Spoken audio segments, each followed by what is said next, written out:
Hello everyone, my name is Simon Calcavecchia, the author of The Adventures of Frank and Mustard.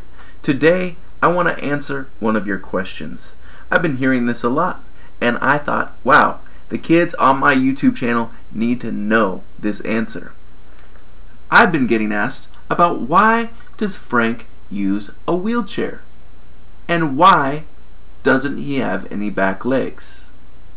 Well, let me tell you a little bit about the backstory behind Frank and Mustard. When I started creating this with my good buddy Arturo Alvarez, I wanted to share my stories about using a wheelchair.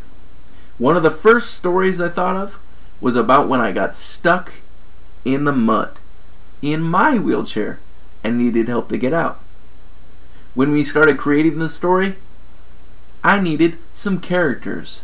I knew that I wanted to have animals be the characters in my stories because I love talking animals. I think they are so much fun, and that made me think, well, what kind of animal should I be in these stories?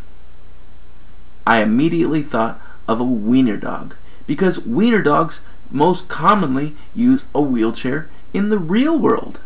And if I'm going to be a wiener dog, well, guess what? I have to make a hot dog joke because wiener dogs look an awful lot like hot dogs. That's also why I named him Frank, because Frank is another name for Frankfurt, which is a hot dog. And what goes great with hot dogs? Well, mustard, of course, and that's why Mustard rides on his back like a little squirt of yellow mustard, and together they make a hot dog joke. Now, to get back to the question of why does Frank not have any legs? Well, the reason why he doesn't have any legs is because I wanted him to look even more like a hot dog in the stories.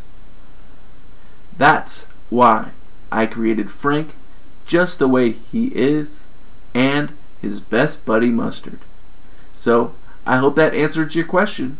Feel free to leave me a comment and ask me another question about the adventures of Frank and Mustard.